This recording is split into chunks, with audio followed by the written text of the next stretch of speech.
Sejam bem-vindos a mais um vídeo do canal Leandro Costa Oficial.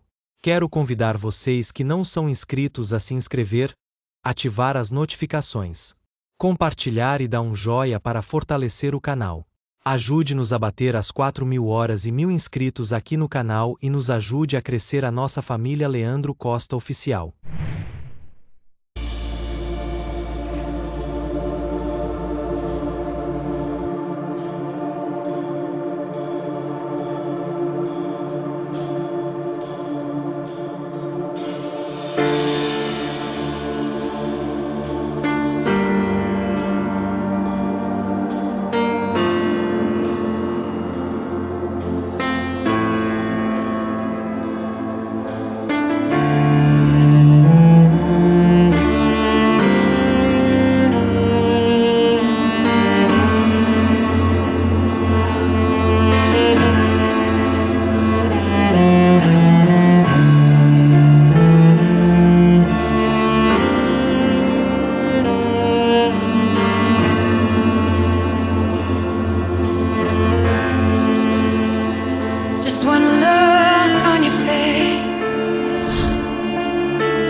There's only one word to describe. Only one word comes to mind. There's only one word to describe.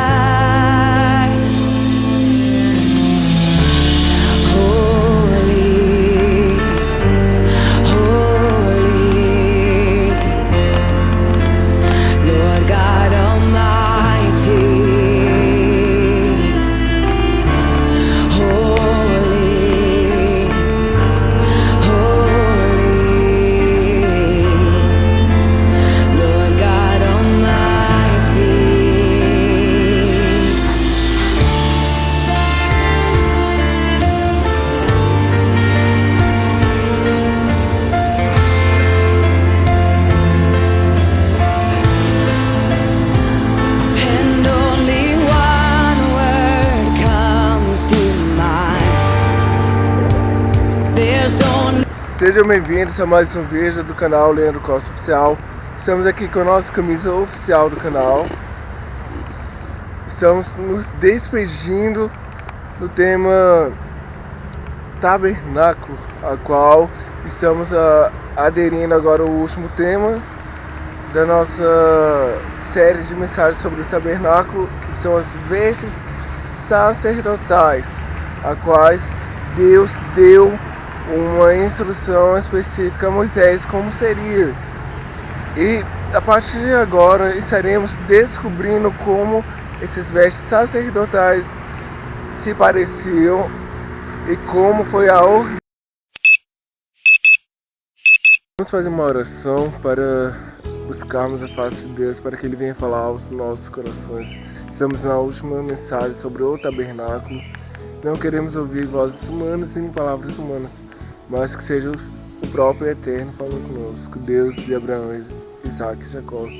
Entramos em Tua presença nesse momento para Te engrandecer e Te exaltar. Nessa manhã de segunda-feira, que o Senhor venha falar aos nossos corações, não que queremos ouvir, mas sim, Senhor, que o Senhor deseje falar aos nossos corações. Fala, mesmo que seja uma palavra de correção, fala aos nossos corações.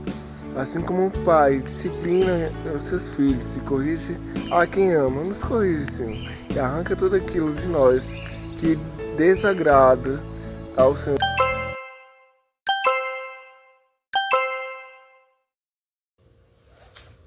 Estamos na última mensagem e último item sobre o tabernáculo. Estaremos descobrindo a partir de agora como foi a instrução que Deus deu a Moisés de como seria essas vestes sacerdotais para o serviço sacerdotal no tabernáculo e futuramente há 2000 anos depois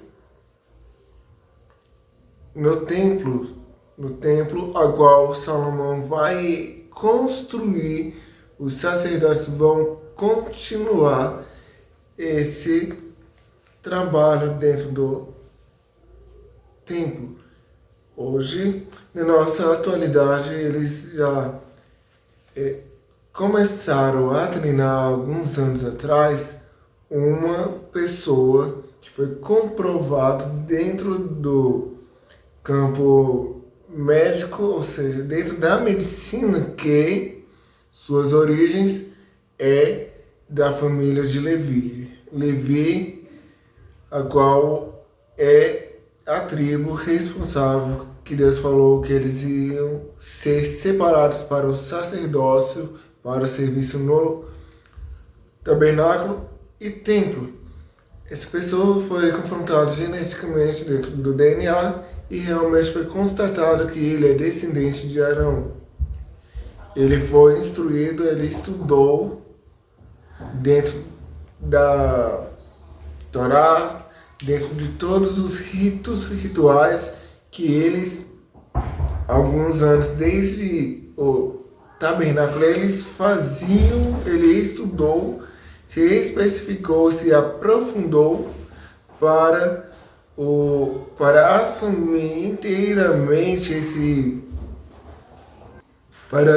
serviço, a qual há uma profecia dentro da Bíblia que seria erguido um terceiro templo em Jerusalém e esses serviços seriam retomados por um tempo até que a abominação se assentasse no lugar santo dos santos e iria ou vai tomar o lugar de Deus, dizendo ser Deus. Esse homem já foi apresentado, todos os utensílios desse templo já estão prontos, as novilhas vermelhas já estão em Israel. Podemos ver isso dentro de um dos vídeos do canal Israel com a Aline, que ela vai falar sobre as novilhas e todos os utensílios e propriamente também as vestes sacerdotais e do sumo sacerdote, que é esse descendente direto de Arão, a qual ele já foi apresentado, a qual ele já está apto para assumir o seu lugar, para fazer tudo aquilo que até aqui vimos que eles deveriam estar fazendo: sacrifício de ofertas, a apresentação das ofertas, sacrifícios por conta do pecado do povo, de si mesmos, o ato de se purificar para entrar no santo, apresentar o incenso agradável perante o véu e se separar uma vez ao ano por completo para entrar no Santo dos Santos com a roupa com sinos. Então, já está pronto, mas ainda até as plantas para esse terceiro templo já estão prontos, mas no momento ainda não tem a autorização devida para a construção, mas tudo está encaminhando para o cumprimento dessa profecia bíblica que esse terceiro templo vai ser erguido, construído novamente, qual está situado ali no Domo Dourado, onde é um território islâmico, é onde o pessoal islâmico, muçulmano vão cultuar o seu Deus ali.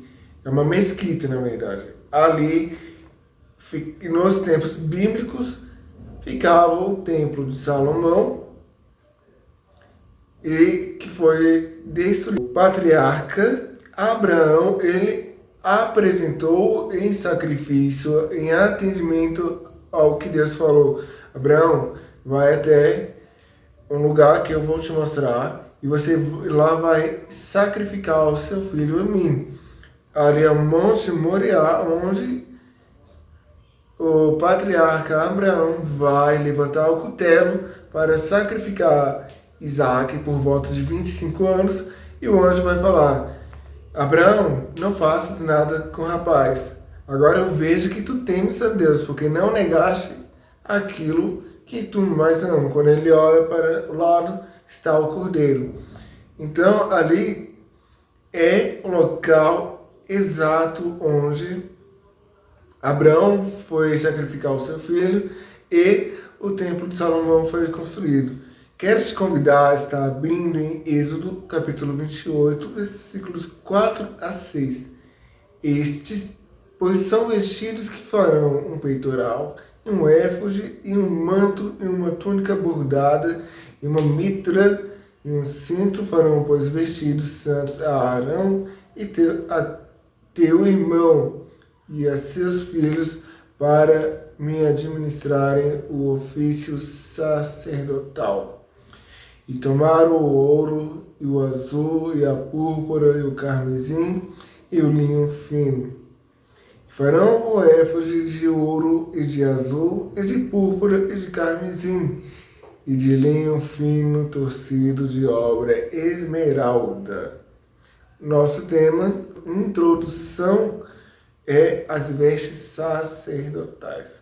Dentro dos versículos 4 a 6, já vimos que Deus ele já deu uma ordenança de como será. Agora vamos nos aprofundar mais, pois estamos nos despedindo do tabernáculo com as vestes sacerdotais. As vestimentas consistiam de calções curtos, desde os rins até as coxas, uma estreita tecida de alto a baixo e sem costura, descendo até os artelhos e apertada na cinta por um símbolo bordado, simbolicamente ornamentado, uma tiara em forma cônica, todo feito de linho fino e branco. Vemos que a bermuda, podemos falar assim, era um short que eles vestiam por debaixo dessa roupa para não mostrarem a sua nudez ou a sua carne nua ou as silhuetas do seu corpo. O short, a bermuda, é uma roupa íntima dentro das vestes sacerdotais, a qual era para amenizar e ninguém possa ver a nudez. Êxodo capítulo 28, versículos 40 a 42. Também farás túnicas aos filhos de Arão e far-lhe-ás cintos. Também lhes farás tiaras para glória e ornamento. E vestirás com eles a Arão, teu irmão, e também a seus filhos, e os ungirás e os consagrarás e santificarás para que me administre o sacerdócio. Faz-lhes também calções de linho para cobrirem a carne nua, serão dos lombos até as coxas. Sacerdotes e os outros oficiais do serviço religioso costumavam vestir uma estola de linho, sem bordados, sem os adornos custosos como o que usava o sumo sacerdote. A roupa do sumo sacerdote, já estamos começando a ver que era diferenciado dos demais. 1 Samuel, capítulo 2, versículos 18. Porém, Samuel ministrava perante o Senhor, sendo ainda jovem, vestido com éfode de linho. 1 Samuel, capítulo 22, versículo 18. Então disse ao rei a Doeg: vira-te tu e arremete contra os sacerdotes. Então se virou Doeg e matou naquele dia 85 homens que vestiam éfode de linho. Por ocasião da conquista de Canaã, atendendo às necessidades dos descendentes de Arão, que sem dúvida já estavam na terceira geração, porém, mais especialmente em atenção às necessidades futuras, separaram-se cidades para sua residência e criação de seus gados. Vemos que quando o povo vai adentrar a terra de Canaã, hoje, ali onde fica Israel, a tribo de Levi não tem um território específico para eles, mas Moisés ele vai dar uma listagem de cidades de refúgio para eles criarem seus gados e habitarem. Eles não têm um território como as demais tribos, mas eles têm cidades, como acabamos de ver. Vamos começar a ver essa confirmação dentro da Bíblia a partir de agora. Josué, capítulo 21, versículos 1 e 2. Então os cabeças dos pais dos levitas chegaram a Eleazar, o sacerdote, e a Josué, filho de Nun, e aos cabeças dos pais das tribos de Israel. E falaram-lhes em Siló, na terra de Canaã, dizendo: o Senhor ordenou pelo ministério de Moisés que nos dessem cidades para habitar e os seus arrabaldes para os nossos animais. Ficou bem claro? Eles não tinham um território, mas Josué ele vai ceder cidades por conta que Deus ele orientou a Moisés sobre isso. Josué, capítulo 21, versículos 11 a 13 e 19. Assim lhes deram a cidade de Arba, do pai de Anak, que é Hebron, no monte de Judá, e seus arrabaldes em redor dela. Porém, o campo da cidade e suas aldeias deram a Caleb, filho de Jefoné, por possessão. Assim, aos filhos de Arão, os sacerdotes deram a cidade de refúgio do homicida, Hebron e seus arrabaldes, e Libna e seus arrabaldes. Todas as cidades dos sacerdotes, filhos de Arão, foram 13 cidades e os seus arrabaldes.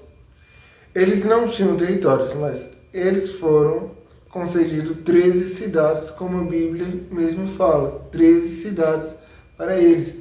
E dentro essas cidades tinham a cidade de refúgio. Todo homicida que praticava um ato violento que tirasse a vida de outro, ele poderia se refugiar lá. O Senhor descreve as vestes sacerdotais que devem ser feitas por artesãos habilidosos. Nos dois últimos versículos do capítulo 27, Arão e seus filhos foram incumbidos de garantir que a lâmpada do tabernáculo continuasse a queimar. Isso indicava que Arão e seus filhos seriam os encarregados da adoração no tabernáculo. Isso vai também se estender para o templo. O templo também não deveria estar com o candelabro ou a menorá apagada.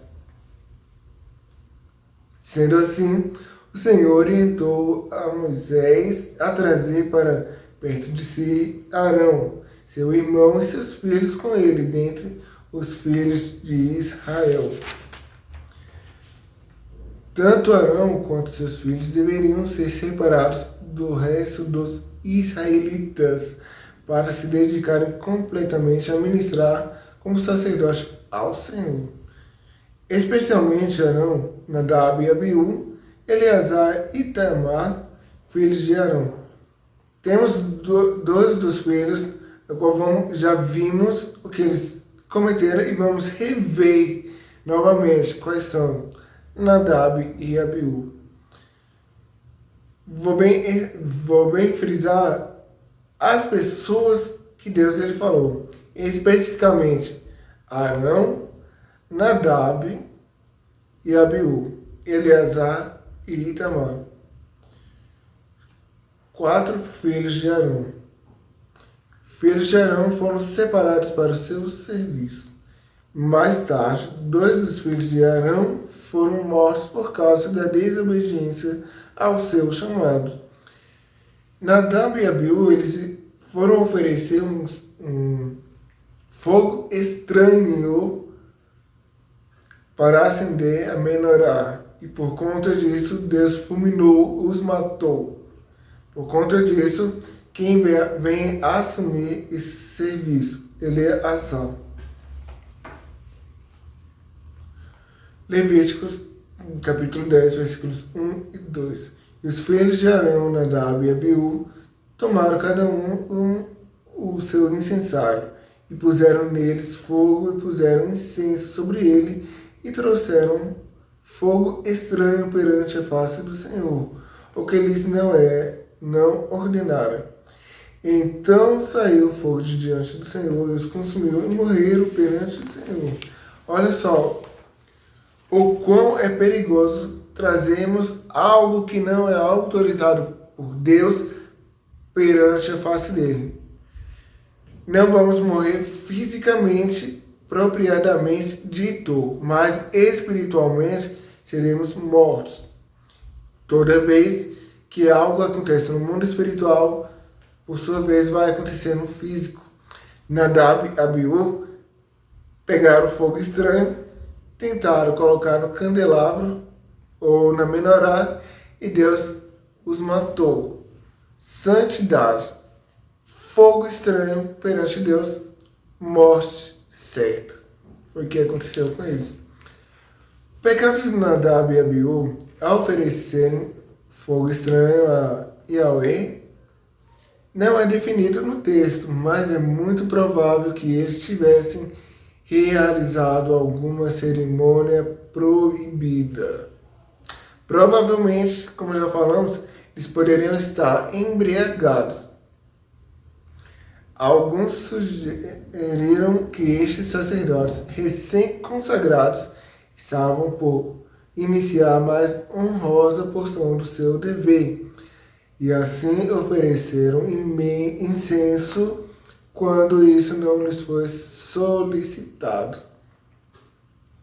Incenso especial tinha sido preparado para esta oferta, mas uma coisa que eles foram quebrar não foi solicitada, mesmo assim eles foram fazer alguma coisa, alguma cerimônia não autorizada. Êxodo capítulo 39, versículo 38.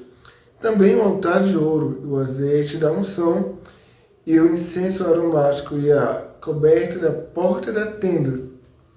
Todavia, este incenso era provavelmente guardado sob a custódia de Moisés ou Arão, exigindo que Nadab e Abiú usassem incenso comum.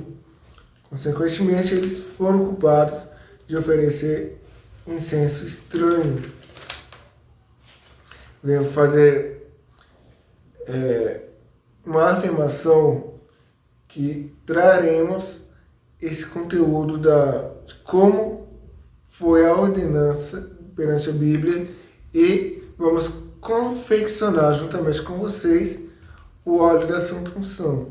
Lembrando, ele era extremamente proibido o uso fora do tabernáculo. Êxodo capítulo 30, versículo 9.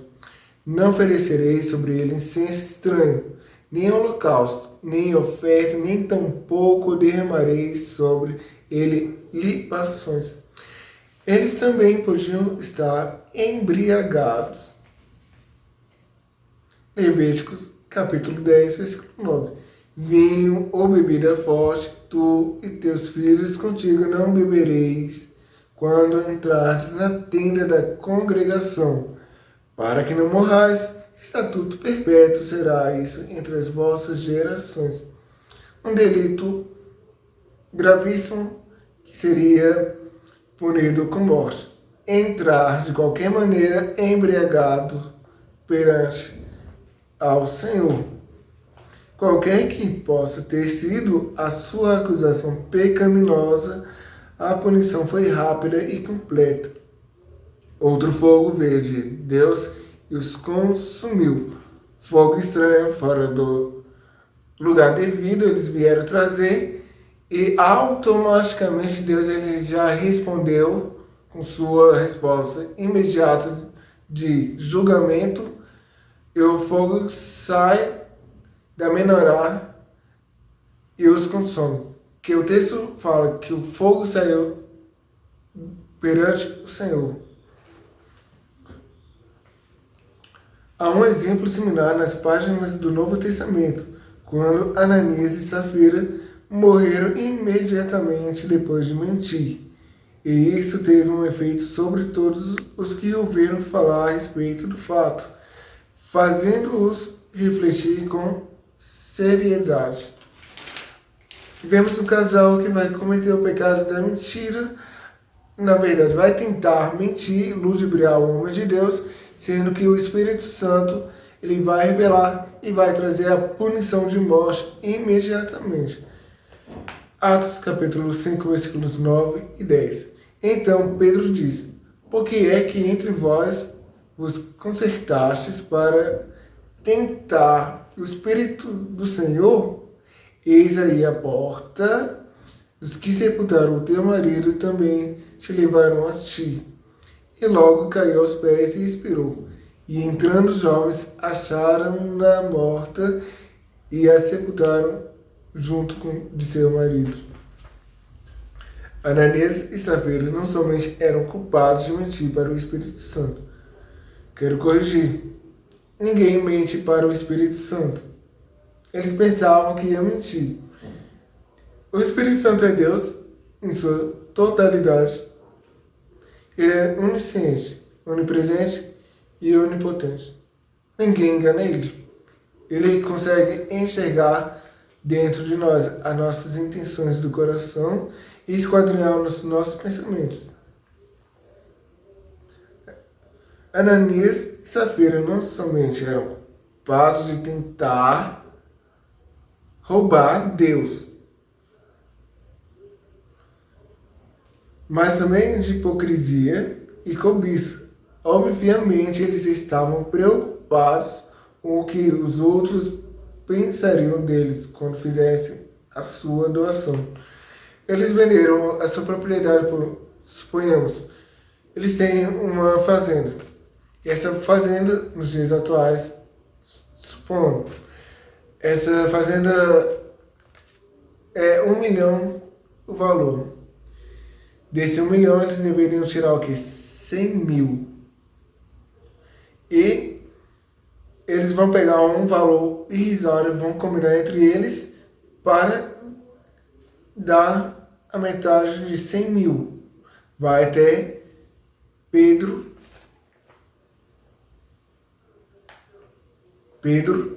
e vai falar que é o dízimo. Ananias vai primeiro. E ele vai falar: por que você tenta enganar o Espírito de Deus? Ou porque você vai tentar o Espírito de Deus? E ele logo vai cair morto. Sem saber, a mulher dele, o pessoal que estava lá já pega e vai sepultá-lo. E logo em seguida, Safira aparece com o mesmo argumento. Pedro vai falar: assim como sepultaram teu marido, vão sepultar juntamente a ele, e logo ela morre. Ou seja, eles mentiram, tentaram mentir e foram punidos com morte. Cristo observou essa característica entre os fariseus quando os comparou com a viúva que deu tudo o que possuía, uma única moeda. Lucas, capítulo 21, versículos 1 e 2. E olhando ele, viu os ricos lançarem as suas ofertas na arca do tesouro. Viu também uma pobre viúva lançar 2 pequenas moedas. Vim corrigir o que eu falei, uma única moeda.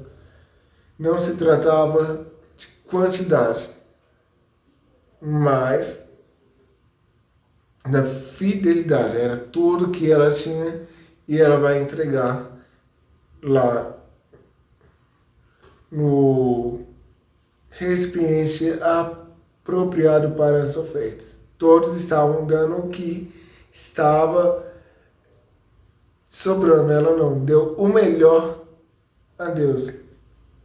Como resultado, a linha sacerdotal continuou através dos filhos sobreviventes de Arão, Eleazar, que substituiu Arão como sumo sacerdote. Números, capítulo 3, versículo 4. Nadab e Abiú morreram diante de Jeová, ou de Deus, ou do Senhor, quando ofereceram fogo estranho diante dele no deserto de Sinai. E não tiveram filhos, e Eleazar e Itamar exerceram as funções do sacerdócio na presença de seu pai Arão. Aqui, eles estavam acampados ao pé do Monte Sinai. Esse episódio vai acontecer ao pé do Monte Sinai, que eles foram mortos. Os sacerdotes precisavam ter uma confirmação visível aos olhos do povo do chamado do Senhor, de Arão e seus filhos, para ministrar como sacerdotes de Deus. Não eram qualquer pessoa, somente da tribo de Levi. A confirmação visível foi fazer vestes santas para Arão, seu irmão. Estas vestes deveriam ser santas. Santo significa separado para um serviço especial. Muita gente vai falar que nós evangélicos queremos ser santos na forma de perjúria. Querem dizer que somos certinhos. A palavra santo, o significado é separado. Não tem nada a ver de ser sem pecado ou ser o certinho. Todos nós ainda temos a natureza caída adâmica. Mesmo perante a Deus ainda cometemos pecados. Todos aqueles que falam que não pecam, estão mentindo, estão pecando. Pois todos pecaram e destituídos da glória de Deus estão, e necessitados dele estamos. Por intermédio de quem? De Jesus. Quando Deus ele olha para nós, ele vai ver quem na nossa frente? Jesus. Todos aqueles que falam que praticam justiça perante a Deus, essa nossa justiça fede. Essas vestes mostrariam visivelmente que Arão foi especialmente designado como sacerdote. As vestes foram projetadas para a glória e para a beleza como o resto do tabernáculo. Todo era separado e dedicado a quem? A Deus, para demonstrar toda a beleza e glória do tabernáculo. Isso vai se referir à glória de Deus. Eles deveriam dar ao sumo sacerdote dignidade e honra aos olhos do povo, para que respeitasse seu serviço como sacerdote diante do Senhor. Para fazer essas roupas importantes, Moisés deveria falar a todas as pessoas hábeis, os artesãos que eu dotei com o espírito de sabedoria, para que fizessem as vestes de Arão para consagrá-lo, para que ele pudesse ministrar como sacerdote a mim. A palavra sabedoria é a mesma predominante no livro de Provérbios, que significa habilidade. Em Provérbios, sabedoria é a habilidade em viver a vida de forma eficaz. Aqui refere-se a pessoas dotadas pelo Senhor para serem mestres artesãos. Bezalel e Oholiabe, como vai estar aparecendo na tela, serão os líderes artesãos. Êxodo, capítulo 36, versículo 1. Bezalel e Oholiabe trabalharão, e todo homem sábio de coração a quem o Senhor dera sabedoria e inteligência para saberem como haviam de fazer toda a obra para o serviço do santuário, conforme tudo o que o Senhor tinha ordenado. Deus vai capacitar pessoas com habilidades e sabedoria e inteligência para a confecção. Deus, ele vai preparar todos aqueles que ele chama. Ele vai capacitar e vai dar inteligência. Acabamos de ver isso aqui. Que afirma abertamente que todas as atividades feitas ao Senhor são serviços espirituais de adoração. Colossenses capítulo 3, versículo 23. E tudo quanto fizerdes, fazei-o de todo o coração, como ao Senhor e não aos homens. É o que nós aqui no canal Leandro Costa Oficial fazemos. Tudo que estamos trazendo a vocês, primeiramente é a Ele, somente a Ele. E, por sua vez, vem te abençoando e me abençoando. Porque a palavra de Deus, ela é uma espada de 12 gumes. Quero pedir perdão aqui a todos que problemas técnicos acontecem até ao vivo. E a luz aqui caiu e tivemos que pegar aqui os postes de iluminação e acabou voltando. Mas pode ser que ela caia novamente. Mas observe que neste versículo de Colossenses, que a recompensa da herança é dada para tudo o que você faz, desde que seja feito para agradar a Deus. É linda a Bíblia em todo o seu contexto, e tudo o que ela fala nos orienta e nos dá sabedoria divina, não humana. Sabedoria humana, ela é perecível, mas a sabedoria de Deus permanece. Por quê? Olha só que Colossenses, eu quero frisar mais uma vez esse texto, Colossenses capítulo 3, versículo 23. E tudo, quando fizerdes, fazei-o de todo o coração, como ao Senhor e não aos homens. Vemos o quê?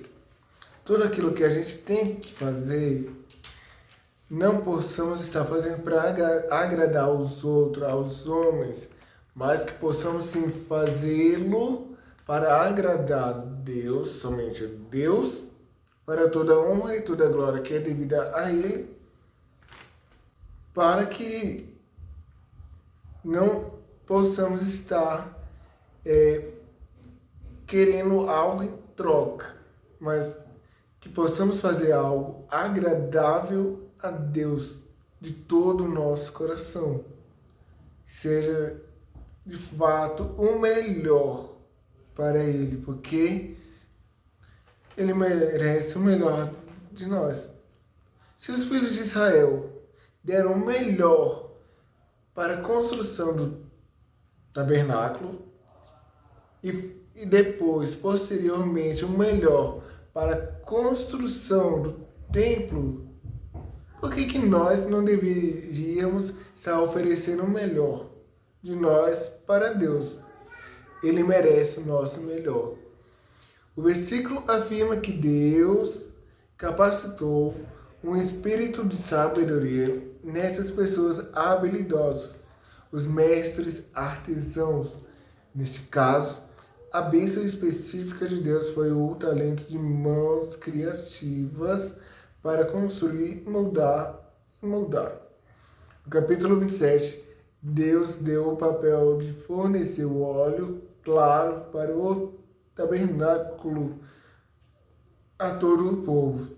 Então, cada um tinha um papel a desempenhar. Acabamos de falar isso no vídeo passado sobre o óleo puro, que eles eram designados a dar esse óleo claro para o tabernáculo. O versículo 4 lista as vestes que as pessoas hábeis devem fazer. Vamos começar a visualizar como que essa veste deveria ser e conter o diferencial dessas vestes. Um peitoral, um éfode, um manto trabalhado quadriculado, um turbante, uma faixa. Os detalhes de sua confecção estão descritos mais adiante no capítulo 28.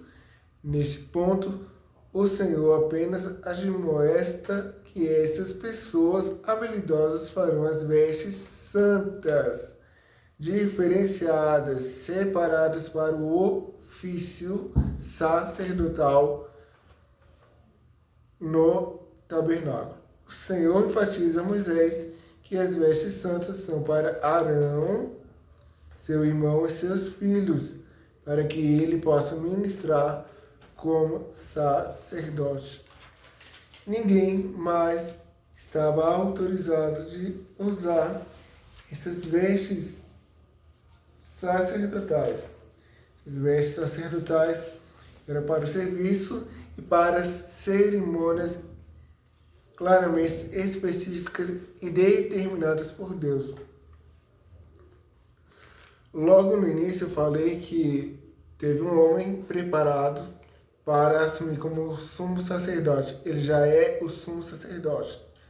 Os sacerdotes, podemos falar de segunda linhagem, têm suas vestes também. Eles já foram dar as suas medidas para a confecção e foram confeccionadas e eles já receberam.